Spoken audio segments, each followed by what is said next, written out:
What's up, dudes? Welcome back to another episode of Rhomas Men's Team. Pretty simple. We are a group of guys helping each other make progress towards each other's goals.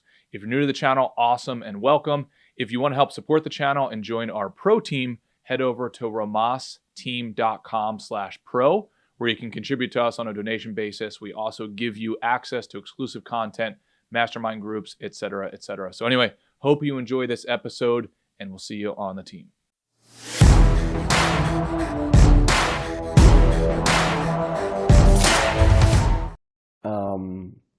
How are you? Is work still, are you still in the shit? Are you still in the belly of the beast? In the belly of the beast. However, although I've been skipping out on the scorecard meetings, my sleep, I've been doing really well. I'll show you guys. Sleep, bring up my sleep app. So I'm finally in the green for the last handful of days. Awesome. Yeah, and it's made all the difference in the world. I got like a little bit of a bug last week, like a tiny minuscule little cold sort of deal. Mm-hmm. But I swear it's because of my sleep. It didn't, expand into something else. Yeah. To the point where it didn't really, impact my day or my workouts at all. So, and I think I have to say I owe that to sleep. There was a great interview by, I forget his name, one of the three or four time winner of the CrossFit Games, Matt Frazier. And he's like, sleep, if they could bottle it, it would be an illegal substance or a banned substance. And I just completely agree with that. Because it gives you such an edge? Yep. It's unbelievable, man. It's so wild. Every time. It's performance enhancing? Yeah. Every time we talk about this, I know, I say the same thing over and over again. But when I recommit to it, and it takes a little bit of time, it's not like, I can just go and get one night of sleep and then feel phenomenal, which I feel really good relative to the prior day. But if I get 4 or 5 days of solid sleep, like 8 to 10 hours of sleep per night, I'm a different human afterwards, man. Like really, really am. Mm-hmm. Yeah, I think it was Andrew Huberman on like a little clip that I saw where his top 5 things for performance were sleep, nutrition, exercise, connection, like not being isolated. And then the 5th one might have been sunlight. Yes, definitely. So speaking of that, definitely a pillar. Speaking of that, they just opened this, I think it's called Restore. It's this sort of rejuvenation place around the corner from my house. And one of the things I'm going to start doing is red light therapy. I want to try it. I've heard enough about it now. Andrew Huberman talks about it. But apparently red light therapy and infrared therapy, I know very little about this, but it's something along the lines of those lights come at certain wavelengths, and those wavelengths can penetrate the skin and perhaps even down to the mitochondria to give it energy. And that's about as far as my scientific understanding goes. But apparently enough people have tried it now, and Andrew Huberman approves of it, so I'm going to start trying it as well. Awesome. Yeah, I've got a friend who's mad into all that stuff, like sound therapy. And he's got like the cold plunge tank at home. He's got that a big wall of like red light. Red light, yeah. Yeah. Is this the Wall Street guy or no? No, this is a he's actually in the music business. He does like he has a recording studio and comes up with jingles for commercials and stuff like that. And he's just obsessed with biohacking or whatever you want to call it. And the music is his primary entry point, right? In terms of like developing apps. And it's hard for me to explain with my limited understanding of all this stuff. But like, for example, if your Apple Watch senses your pulse getting elevated because of stress, your headphones can automatically play sounds that will, until your pulse reduces to the normal level, right? So something like that. And then he's also set up, and he currently has set up this crazy lab in downtown Toronto where you have like a screen for the visual, headphones for the sound, and a chair that kind of moves and massages you as well for that kind of like 360 experience. I haven't tried it yet, but I'm dying to go. Yeah, interesting. We talked about this book before, The Body Keeps the Score, written about trauma. Right. I'm not fully completed yet, but they do talk about a lot of coping mechanisms and therapies to go along with it. And oftentimes it seems like relatively immediate intervention. You know, when your heart rate starts increasing, do this, and that's what I hear what your friend's app does. Yeah, and so for my learning segment, everything's fine over there, right? Yep, drop the phone. Okay. For my learning segment this morning on the scorecard, I looked up David Kiersey, Kiersey, famous for the book Please Understand Me, and Please Understand Me Too, which I believe is one of your top 5 books. Like that's one of your desert island picks. Yep. Correct? Probably number 1. Probably top 3, yep. Yeah, and I had a really good experience. Like I watched one of those kind of animated, like 5-minute YouTube videos, where the guy kind of draws the summary of the book. And so the history of it, from what I briefly learned, is that Carl Jung came up with all these archetypes, right? Carl Jung was a student of Freud, and he came up with all these archetypes of the different hero's quest we're on, how trauma informs how we act as adults, the different kind of like, the personality types that you have out there. Myers and Briggs were a mother-daughter team who synthesized this information into more of a psychiatrist, psychologist test and manual for assessing different psychological conditions. Correct, more or less? Yep. And it was David Kiersey's father who kind of voraciously studied Myers-Briggs, and then David himself kind of massaged took his turn at the lineage of this kind of like personality type science. And so specifically it's the idea of temperaments. Now, somebody's temperament is as old as like ancient Greece, right? Like someone who's got more fire inside them or more water inside them or whatever, right? These kind of ideas of different personality types has been around as long as people have gathered in civilization.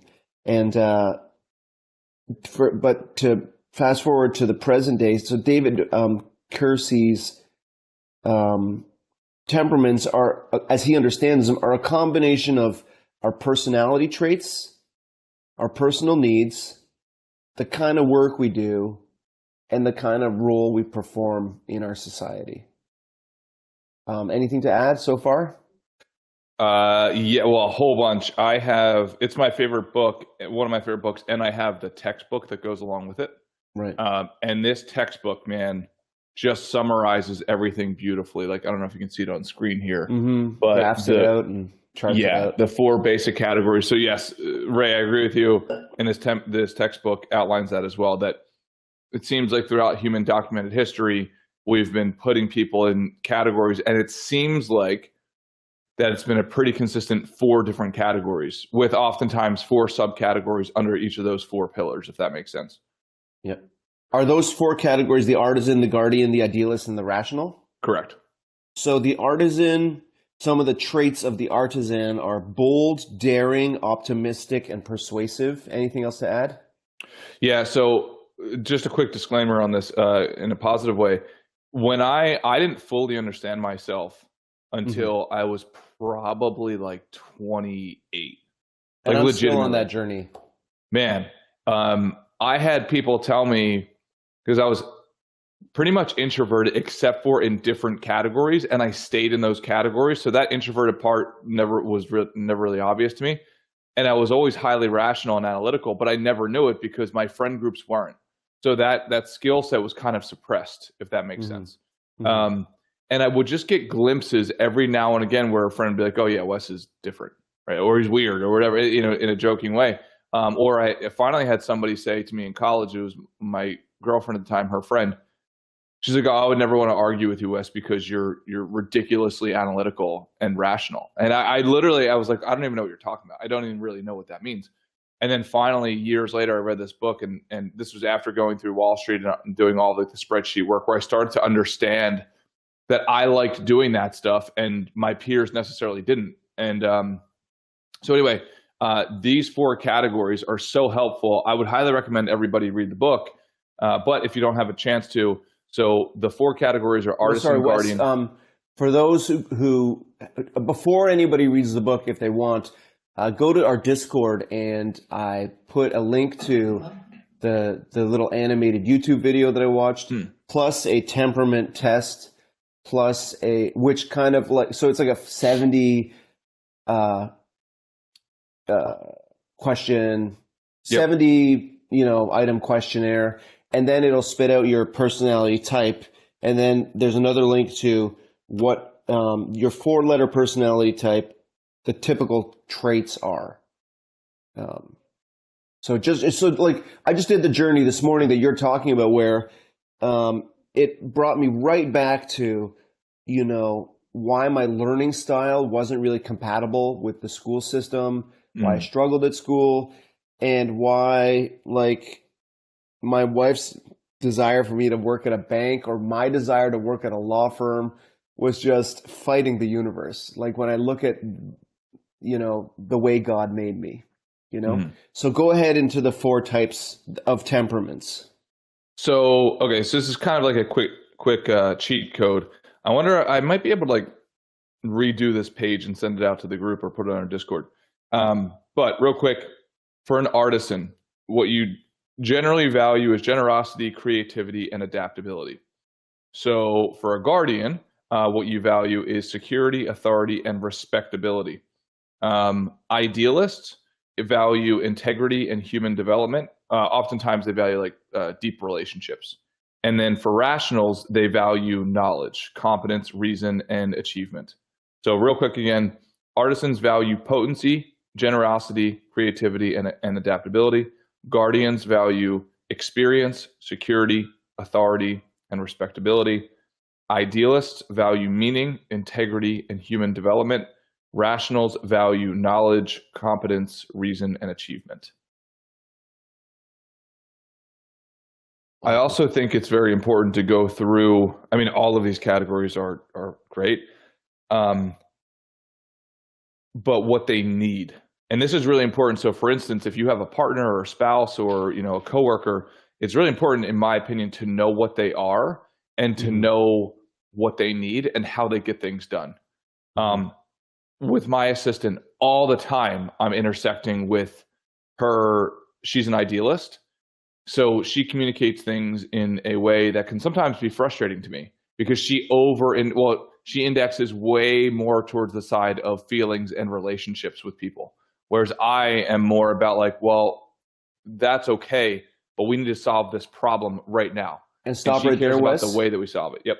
And once upon a time, I would have thought that your assistant is a bad employee or a bad worker, or there's something wrong with her, right? But what this, and in other words, I'm a bad worker, I'm a bad employee, what's wrong with me? Because you're describing me more than you're than the description of her is more how I see myself than the description of you, Yusmeet. But what this helped me understand this morning is that there's nothing wrong with me.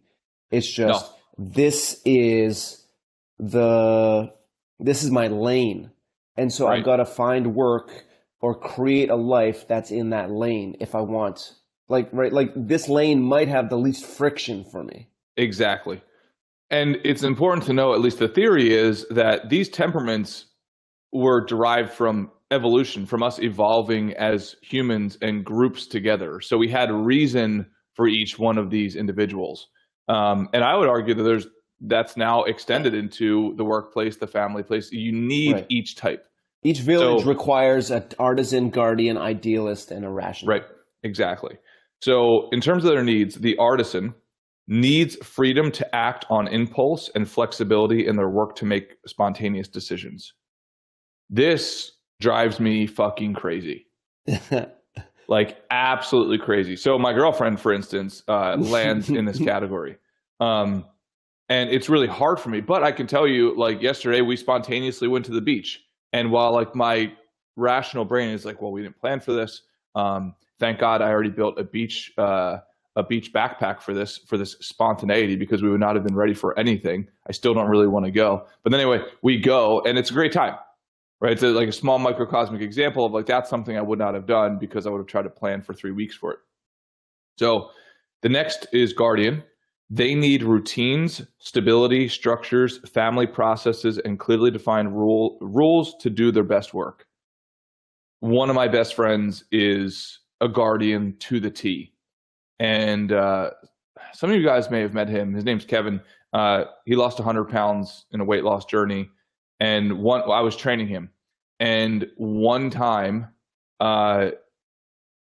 it was back in Philadelphia. We would go and do the gym routines every day at the gym. It became sunny in Philadelphia because it was springtime, and I called him about 2 hours before we were about to go off to the workout. I was like, "Hey, man, we're gonna work out outside today," and there's just silence on the other line, right? Like he's like, "What do you mean we're gonna work out outside?" Well, I said, "Well, we're gonna go out work outside because it's nice and sunny. It's 70 degrees." He's like, "But and is this where you like run like a cheetah and like yeah, the animal flow stuff." Yeah. So, but he's like, "Well, we normally work out at the gym." So we go back and forth 15 minutes because he can't break the pattern in his head. He needs structure and routine. Even the most like tiny change in his routine like sends him through a loop. So anyway, that's what Guardians need. Idealists need meaningful work, relational connection, and a personal imaginative work environment. That's an idealist. Give me those again. Yep. Meaningful work, relational connection, and a personal imaginative work environment.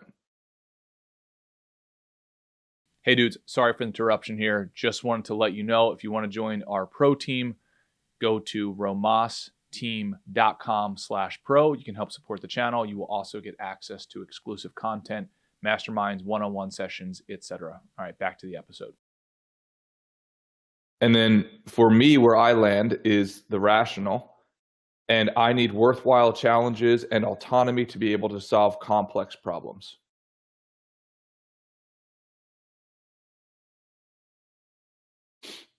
So just to round it up, the four types of temperaments as Keirsey defines them are artisan, guardian, idealist, and rational. An artisan is bold, daring, optimistic, and persuasive. He values generosity, potency, and creativity.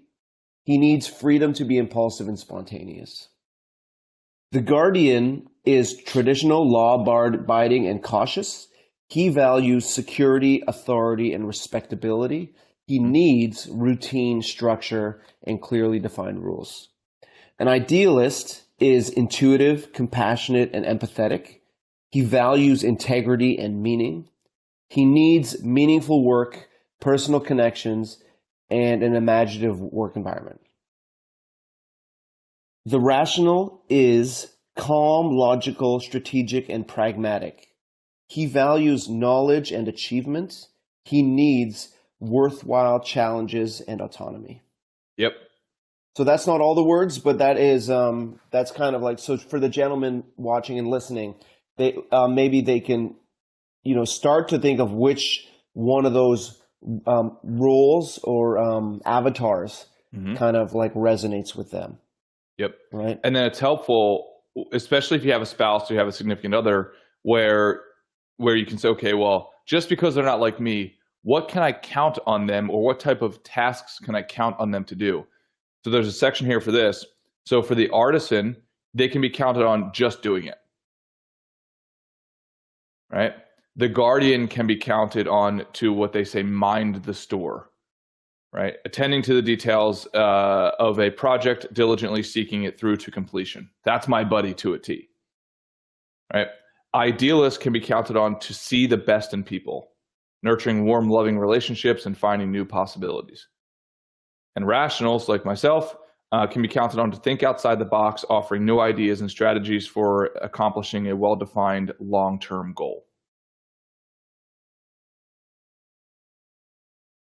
And so this is a list of can be what they can be counted. So like we've got what they are, what they value, what they need, and what they can be counted on for. Yep, exactly. And this is so true. Like for my girlfriend, man, I could say, hey, let's go to Toronto in 15 minutes to see Ray, and she would be on it. Like, let's roll. Yeah, she'd be like, all right, we're going to go to 7-Eleven real quick. We're going to get a bunch of snacks, and we'll be on our way. Or I'll call out of work right now. Like, just like get it done. Just do it right now. Yeah, and so like by doing the 70, and again, it's like this is not hard, but it's one of these things that life and our to-do list will never prioritize unless we sit down and do it, right? So like by doing the Keirsey temperament test, I hoped to better understand who I am, what I need, what I like, and what I want. And that's just something I wrote to myself in the journaling segment today. So we'll fast forward. We'll do let's say we did the 70 item questionnaire, and you get your temperament type. So do you want to define the letters? Because it comes in like a 4. Your score gets broken down into E, I, S, N, T, F, J, and P. And if like the lads can see here, right? So like this was all the questions like, are you drawn more to fundamentals or overtones? Which seems to be the greater error, to be too passionate or to be too objective. It's kind of like SAT style. And then your score gets broken down into these 2, 4, 6, 8 different categories, right? And so the 4 highest scoring sections defines your 4-letter code. And so mine is a ENFP. Just now, off the top of my head, like the artisan and the idealist really resonated with me when we were talking about the description and what they like, what they need, right? And so, again, like I should feel no shame for not succeeding in a law firm or not succeeding at a bank if my skill set is, if I am optimistic and persuasive, if I value generosity and creativity, if I need the freedom to be impulsive and spontaneous, if I can be counted on to see the best in others, like that's not something a bank or a law firm requires for their bottom line. Yeah, 100%. Yeah, or like being able to work in an inspiring environment. Like I worked in a jail cell for basically 7 years, and didn't care at all. Like it didn't bother me at all. Yeah. Right. Yeah. Dude, it's so important. So if we go through the letters, so the first letter is I don't hate myself today. Right? I don't consider myself a failure today. And this just reminded me of that. So go ahead. Yeah, it's like what was that Einstein quote? Like you don't ask a fish to climb a tree. And if you do, then you think it's stupid.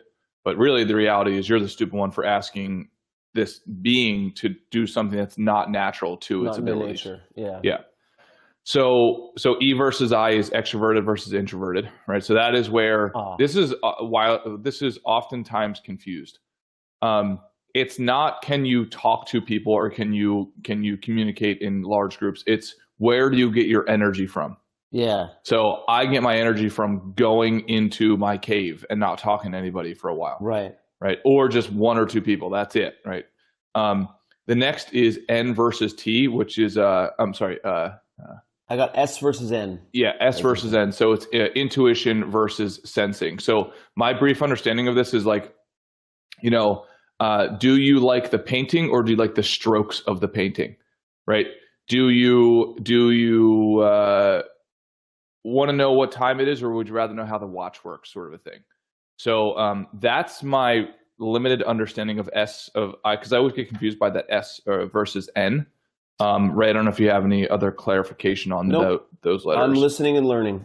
Okay, so And then the T versus F. So this is thinking versus feeling, which I think is pretty obvious. And then the last is P versus J. So perceptive versus judgmental. In not judgmental in a negative term. So basically, from my understanding, is like J is you prefer everything to be on time, scheduled, etc.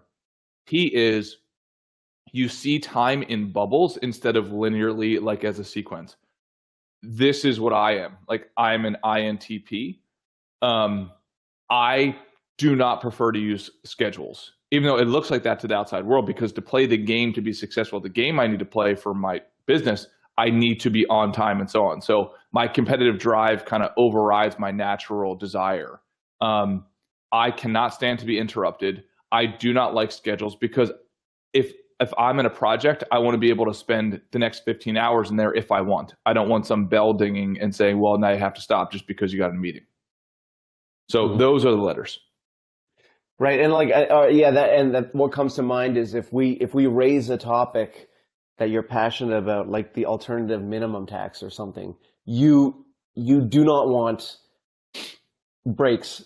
You don't want to use the brakes at all. You just want to keep going. Yep. Right. Exactly. Yeah. And so sorry, you are INTP. So so that, I guess that means you're more introverted, more intuitive, because we don't have we don't have the N word there, for lack of a better. You know what? I'm just gonna look it up. Or, I mean, you look it up too. Yeah. So from my understanding, the intuitive versus sensing is something to do with, like, sensing has to do with like the physical reality. Maybe they didn't want to use the I again, because like in the between E and I, S and N, T and F, P and J, maybe they didn't want to use intuition. They didn't want to repeat the I, right? Yeah. It's let's see here. So it has something to do with like S is sensing, so it has to do with the physical senses. You can see, right, like you can feel what the weather is, you can see it's sunny out and so on, versus I want to know why something is. So more of like the intuitive reasons behind it. Right. So if we look up S versus N. I got you. No, I think it's just a matter of like on a calendar sometimes they'll use R for Thursday instead of T, because T is already used on the Tuesday. That's what I suspect. So you are INTP and I am ENFP. So that means we line up in the perceptive in the last letter, and we line up in the second letter in terms of intuition. Yep. Rather than sensing. But then at the first one, I'm extroverted, you're introverted, and the third one, you're thinking and I'm a feeling. So then so I gave the lads 3 links in the Discord. One was to the short video explaining it, the second one was to the quiz, and the third one was to the description of the 16 personality types. And for ENFP, which is the one that I was kind of assigned, the qualities are creative, curious, enthusiastic, versatile, spontaneous, expressive, independent, friendly, perceptive, energetic. And like, there's a list of qualities that explain why, not a list of flaws that explain why. Right. Right. So that really pumped me up. And let me have a look at you are INTP, correct? Yep. So the qualities of an INTP are logical, skeptical, cognitive, detached, theoretical, reserved, precise, independent, speculative, original, autonomous, and self-sufficient. So what do you think of when I describe those 16 qualities of an INTP? Oh yeah, spot on for me. Like the page in front of me, it says what all of the personalities are seeking. So my personality seeks efficiency, intellectual stimulation, and solutions to problems. Like 100% me. Add autonomy to that list, and like that's me. And then what And about this for is, ENFP? What are they seeking? so ENFP, so that's an idealist, right? So relational harmony, good feelings, and self-improvement. Absolutely. And then for artisans, it would be seeking stimulation, adventure, variety, and time and space to perfect their skills. And then for guardians, seeking higher levels of responsibility and clear paths to advancement. Yeah, it's so cool. And like, again, it's like, you know what? I would challenge Phil, who we had on the pod last week, to do this temperament work. Yep. Again, for like anyone who's like, and it's like it strikes me that it would be so useful in the job search, the journey, you know, like where you're applying for jobs, because it is so easy to fall into a I'm not good enough, or these are my flaws that are preventing me from, you know, rather than like unlocking like the kind of the code to what motivates you.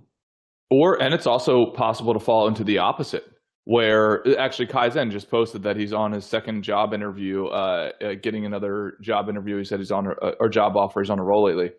So Kaizen, let us know if you want to come on, buddy. And actually, I'll invite you up here in case you have some time. If you're not, no sweat.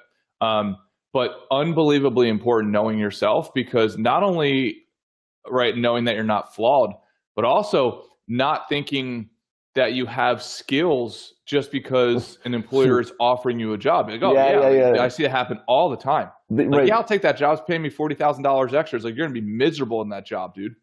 Yeah. Yeah, you do not have the moves for that, brother. Or the underlying preferences. Yeah. All right. You know, it's so really fascinating. Kaizen can't join us because he's dedicated to his program. Your program is strong, Kaizen. I see you, brother, and I love you. Yeah.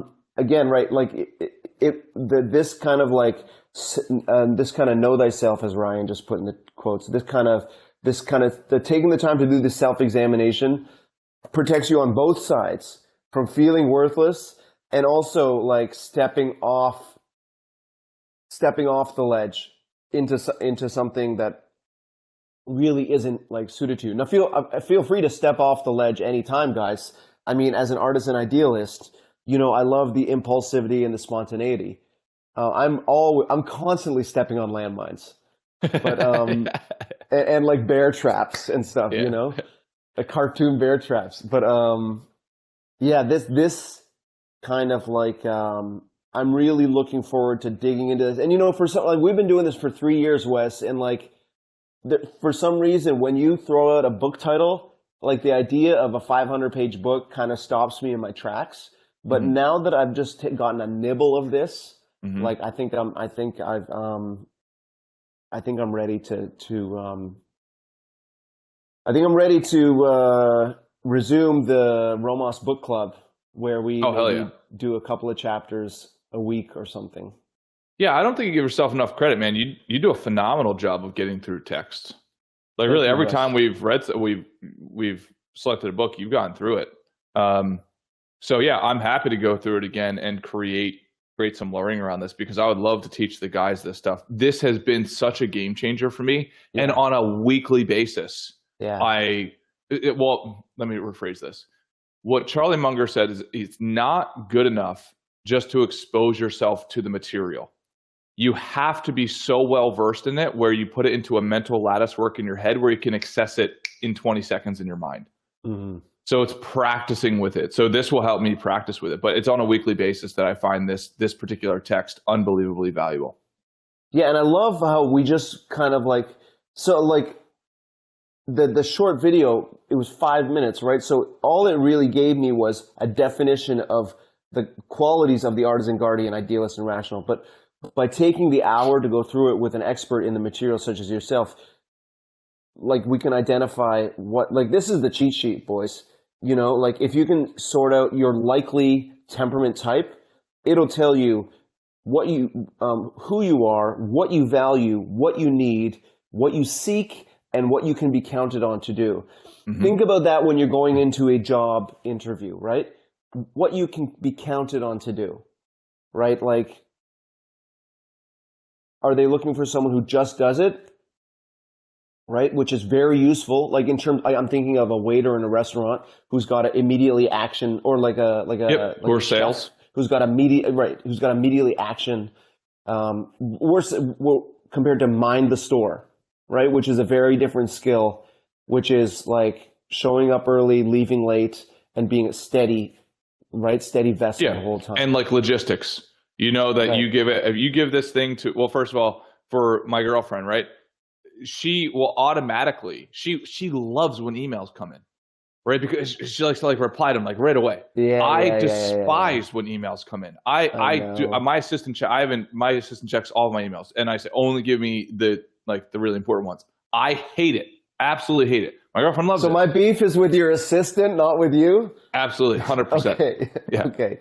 Yeah. And, you know what the interesting thing is, Wes, because I'm just accessing this information for the first time, I'm really looking inside and like understanding myself. Whereas you are talking about how you can use it interpersonally. Oh yeah. And like understand why someone does something that you don't like or differently than you do, and why you just don't throw them out with the recycling as a result. 100%. Right, and when you're allocating projects, super important. Right. And I can't remember if I've heard this from you yet, but like, oh no. Yeah. So you said about the trip to the beach, right? Where the idealist or artisan in her forced you to the beach against your will, but then you had actually a really stimulating, enriching experience once you were there.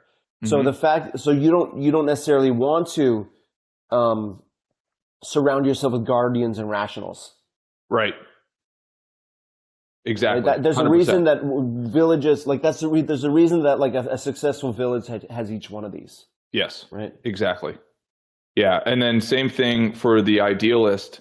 Well, for the guardian, so you give them logistical things, right? Like I've got 2 guardians on my team, and there are certain projects that I will only give to them because I know they're going to be completed. And they're also going to be completed in a way that's not like laborious for me to talk about feelings and to do it. It's like I can give it to them and then turn my phone off or turn my email off. And then they tell me the next week when it's done. For an idealist, which is the next one, they are constantly seeking how to fulfill a relationship endeavor. So if I have a client-based thing, I give it to another person on my team because I know she's going to call them and say, "Oh my gosh, how are the kids? Ryan just graduated. I remember. Like, how is he doing? Like all this stuff." 45 and like minutes strengthen later, the fibers of the bond. 100%. Now, I found myself in the past wanting to go to this person and be like, "Stop talking." Right? Like this should be a 7-second conversation, you know? But that's not for her, right? Like she needs to like get through all of the nooks and crannies of a relationship. And maybe your village needs that too. 100%. 100%. And then for rationals like myself, I've got one other guy on our team that's a rational. I know like for the spreadsheet work, for the analytical work, and for the strategy, it's us. Like everybody else back off. We have this, I promise. Yeah. And I suppose that if you armed with this information, your meetings can be a lot more effective if you can selectively, right? Or no like doubt about project allocation or who you bring to each meeting, right? Yep. I'm telling you, man, I used to make the mistake of putting one of the guardians who just wants to get stuff done and who's got the assembly line of projects for him and our team. I made the mistake of putting him on some of our client stuff.